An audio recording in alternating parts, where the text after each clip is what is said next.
A Casa da Agronômica é o coração do poder em Santa Catarina. É nela que a gente reinicia o Cabeça de Político entrevistando o seu morador, o governador Carlos Moisés da Silva.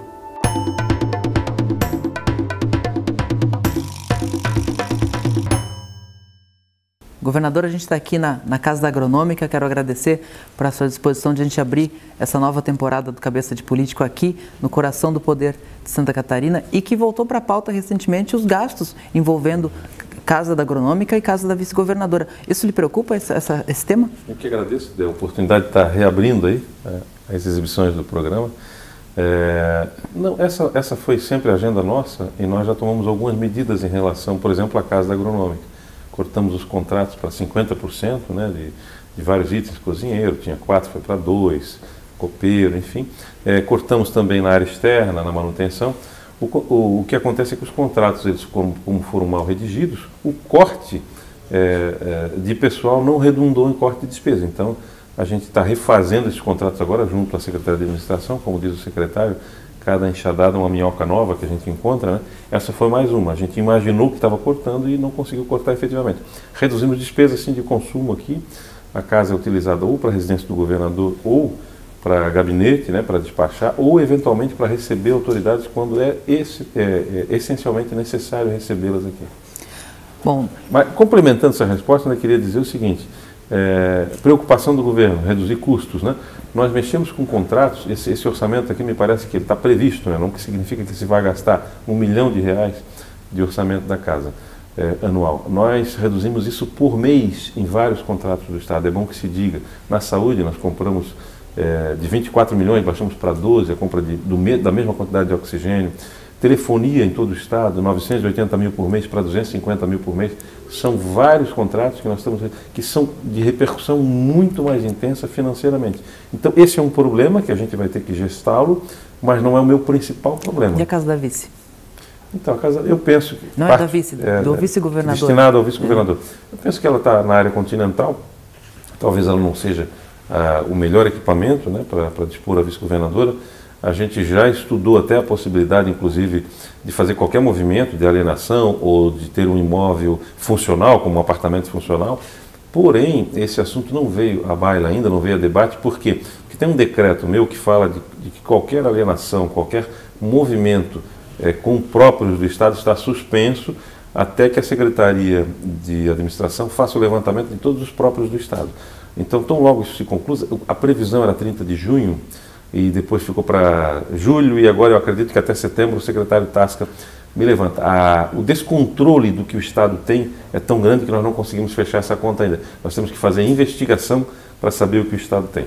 Saindo dessa agenda imobiliária, entrando na agenda de governo real, o senhor tinha ideia da reação do agronegócio à tentativa de taxar os defensivos agrícolas ou agrotóxicos, como preferir? Eu achei um movimento talvez até, de certo modo, exagerado, né? Eu tinha noção que todo movimento pró-pagamento de tributo, há reação de qualquer setor, né? Assim como haverá dos setores que ficarem de fora, por exemplo, fala-se em rescaldo, né? Os setores vão ficar de fora, alguns porque eu tenho que reduzir de 25% para 16%. Está definido o que vai ficar de fora? A gente tem elencado, junto com os técnicos da Fazenda, aquilo que tecnicamente não caberia mais ter incentivo. Então, eles têm um entendimento, né? E a gente chama o setor para conversar. Em alguns casos, a alíquota é máxima, 17%, outras ela vai para 7%, outras vai para 12%. Esse é mais ou menos o padrão de Santa Catarina, 7%, 12%, 17% ou 0% em alguns casos vão continuar. Então, todo o setor reage.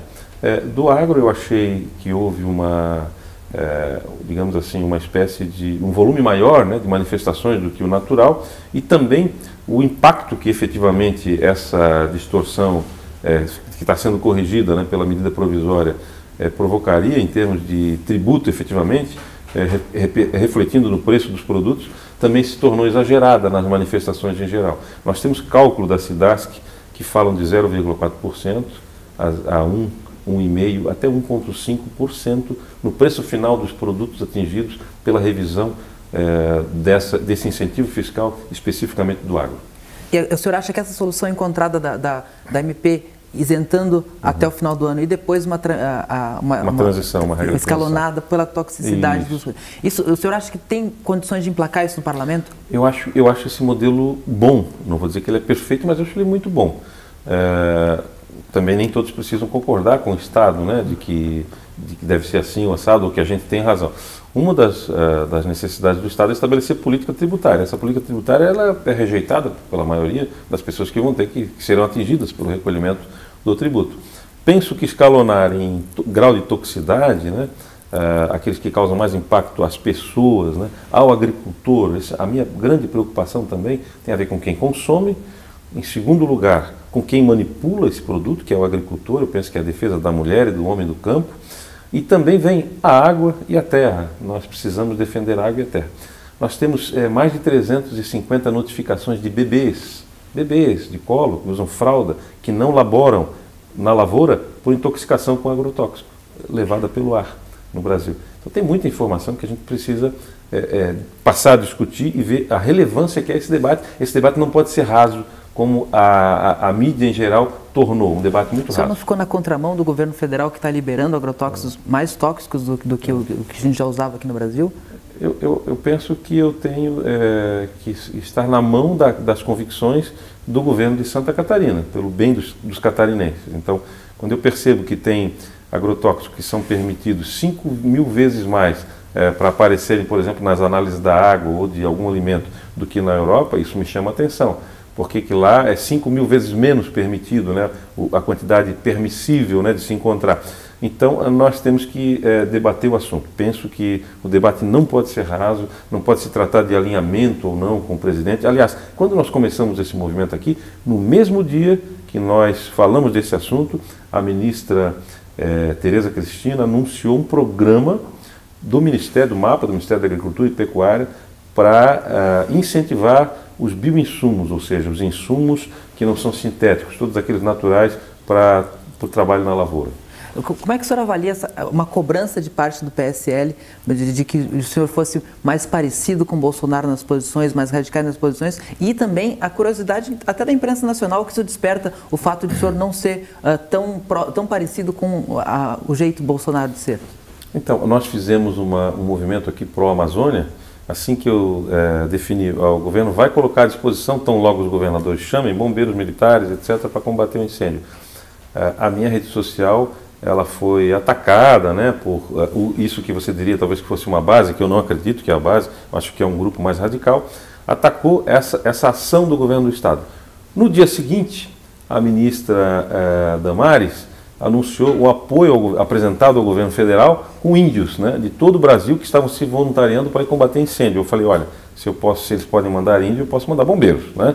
E mais, no terceiro dia então, para acabar com a discussão na minha rede, o ministro Sérgio Moro oficiou de próprio punho um documento solicitando o nosso apoio efetivamente naquela região. Logo, existe muito movimento de que diz, ele é diferente, desalinhado. Na verdade, há desinformação na rede social, muita desinformação, isso precisa ser corrigido. E isso explicitou naquele movimento de críticas do deputado estadual Gessé Lopes, da deputada Ana Campagnolo, e esse ainda nebuloso pedido de expulsão que teria ou não teria partido do senhor. O que aconteceu nesse episódio? O senhor pediu a expulsão desses dois deputados? Não, eu acho até que a expulsão, nesse caso, é uma pena que eu acho que até seria exagerada, né? Eu não fiquei feliz com algumas manifestações, mas também acho que não é caso de expulsão. O que eu defendo, eu sempre costumo dizer o seguinte, não tem autoridade quem não está sob autoridade. Então, o governador de Santa Catarina, ele é uma liderança política aqui em Santa Catarina e tem autoridade no governo porque ele se sujeita às leis, ao controle externo. Por isso ele tem autoridade. Se eu não me sujeitar a isso, eu perco a minha autoridade. Da mesma forma é a relação partidária. Eu tenho que respeitar as decisões do partido. Então eu disse, olha, precisa uma reprimenda? Precisa, ou seja, precisa ser chamada a atenção de que há um movimento descontrolado de eventuais parlamentares, precisam ser tratados pelo partido, sim, e apoiarei a decisão do partido, ou seja, eu me sujeito à autoridade do partido. Senhor, esses grupos e o senhor cabem no mesmo partido? Eu penso que cabem, eu acho que o parlamento, principalmente, nos ensina muito a respeitar a diversidade, né? O espaço do outro, né? E a esse convívio. Inclusive, os próprios deputados têm que se respeitar no parlamento, sob pena deles terem a convivência ali dificultada. Então, problemas de relacionamento, eu acredito que eles têm que resolver lá. Com o governo, eu estou focado em fazer entregas para Santa Catarina, e se eles quiserem caminhar comigo, né, conosco aqui, com todos os agentes do governo, para fazer essas entregas, aqueles deputados que quiserem caminhar com o governador, sem conchavo, sem acerto, sem nada, eles vão estar comigo. Essa é a lógica.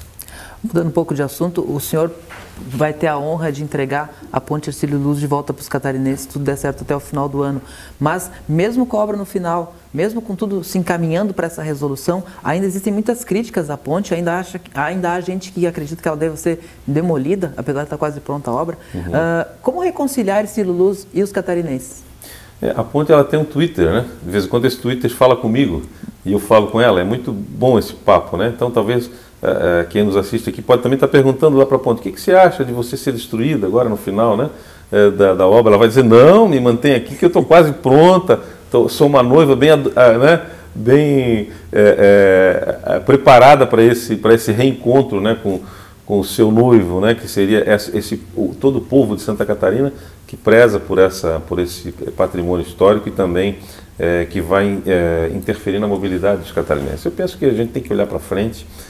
Se houve problemas durante o tratamento, né, que essas obras tiveram, esses problemas efetivamente não são do nosso governo, eles têm órgãos de controle para falarem sobre esse tema. E cabe ao governador terminar a sangria, acabar com essa história de que essa é uma obra que vai sempre, né? Algumas pessoas falam em rede social, inclusive: isso aí não vai acabar. É mentira. Esse governador não vai terminar, porque ponte é uma forma de fazer dinheiro para políticos. Eu vou mostrar que a política em Santa Catarina é a política nova, é a política boa. Nós vamos entregar essa obra aos catarinenses. No início do ano, também, num Cabeça de Político, o senhor me disse que a Assembleia não tinha iniciado seus trabalhos ainda, e o senhor disse que o Parlamento era o menor das suas preocupações. Continua sendo? O Parlamento hoje é o meu grande apoio. Nós temos ali uma boa base de deputados que caminham conosco. Essa boa base, ela não é uma base comprada, é uma base que aderiu ao governo porque está vendo que o governo está dando certo e tem boas entregas e conversa com os parlamentares. Devo me encontrar, inclusive, nos próximos dias com os parlamentares aqui para mais uma conversa de todos que pertencem à base do governo. E os parlamentares, obviamente, que não precisam dizer amém a tudo o que o governo faz. O senhor conta com quantos dos 40? Hoje nós temos aí 26, 27 deputados, praticamente, que isso pode variar um pouquinho, né, dependendo do ânimo, né, e do momento e também da matéria. É natural você ter um deputado que diz: olha, essa matéria não me convide para falar sobre ela porque eu tenho um problema de falar sobre essa matéria. Ou porque... O senhor teve isso com o seu líder do governo, nessa questão dos defensivos agrícolas. O Maurício Scudillar ficou desconfortável nessa questão. Se o sujeito é do setor, né, talvez eu não considere ele do setor, ele talvez seja da região. Mas quando o sujeito é do setor, né, um parlamentar que é do setor, por exemplo, seria assim, falar de bombeiro militar com o coronel Mocelin, por exemplo. Ele é do setor, ele integra, né, o líder do governo integrou a Polícia Civil. Né? Então, assim, e são temas que eles são caros, são temas que podem ser delicados, né? Então, às vezes, o parlamentar fica pouco à vontade. Houve rumores sobre a saída de Scudillar da liderança do governo. O senhor conta com ele? Eu conto. Aliás, a gente reafirmou até a atuação dele em recente encontro que nós tivemos aqui na Casa Agronômica com alguns parlamentares.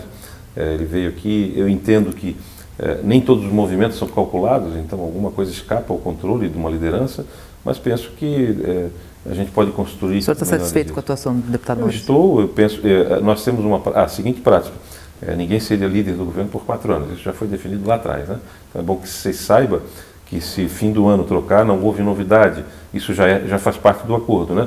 Uma alternância, né? Pelo menos uma vez por ano, da troca da liderança. O senhor falou chegando no primeiro ano de mandato, a avaliação que o senhor faz do seu secretariado, a gente pode ter mudança no secretariado depois desse primeiro ano, uma reavaliação? Eu tenho um grau de exigência bastante alto com os secretários, por isso que eu me reúno quinzenalmente com eles, assim, de forma colegiada com todos, né? E claro que diariamente com setores separados. Eu acredito que nós temos boas entregas, estamos realizando entregas, né? Recentemente nós entregamos, por exemplo, a SC-108 ali em São João Batista, que estava há 2 anos e meio, uma obra prometida pelos 2 governos anteriores. Os prefeitos fizeram um bolo de aniversário e é uma rodovia estadual que houve um movimento de massa que destruiu a estrada, né? Que separa São João Batista de outros municípios. Então, obra importante, fizemos agora sem fazer muito barulho, são entregas da infraestrutura, por exemplo. Então, a gente vai avançar. Tem falhas? Tem. A gente deixa a desejar em alguma pasta? É possível, estamos ajustando, né? Isso não significa necessariamente troca, mas a troca também se cogita, né? Quando, se eu demandar a secretaria e eu ver que o resultado não vem, essa é a lógica de um governo técnico, né? Eu digo que todos desfraudaram, né? Todos já deixaram de tomar leite aqui, todos já estão aí no feijão com o arroz, já estão encorpados, ou seja, tem que dizer para que veio e tem que fazer entrega para o governador, né? São entregas para o catarinense. Houve uma frustração com a não inclusão dos estados e municípios na reforma da Previdência na Câmara dos Deputados. Há uma tentativa de fazer isso no Senado por uma PEC paralela que vai, de certa forma, joga para cá a questão, porque vai ter que ter um projeto autorizativo. Qual é a sua expectativa em relação à reforma da Previdência e o senhor pretende mandar assim que puder essa reforma aqui no Estado? Sim, nós entendemos que isso tem que passar pelo âmbito federal, de fato, tem que depois ser aprovado na Câmara. Apesar de ter sido invertido o processo, mas acho que essa ação do Senado ela é importante para salvar um projeto de nova Previdência do Brasil, que para mim ele fica como meia ação, um projeto incompleto. Se você não inclui estados e municípios, você não resolve o problema do déficit público previdenciário do Brasil, porque esse déficit está nos municípios e está nos estados. Não é? Dos 5 mil municípios brasileiros, talvez mais de 2 mil estejam nessa condição, demandando, além dessa reforma, estejam altamente deficitários. E o Estado de Santa Catarina é junto com o Rio Grande do Sul, com o Paraná, todos temos déficit na Previdência. Aqui são 4 bilhões, no Rio Grande do Sul são 12 bilhões ao final do ano. Então, foi meia reforma, eu digo.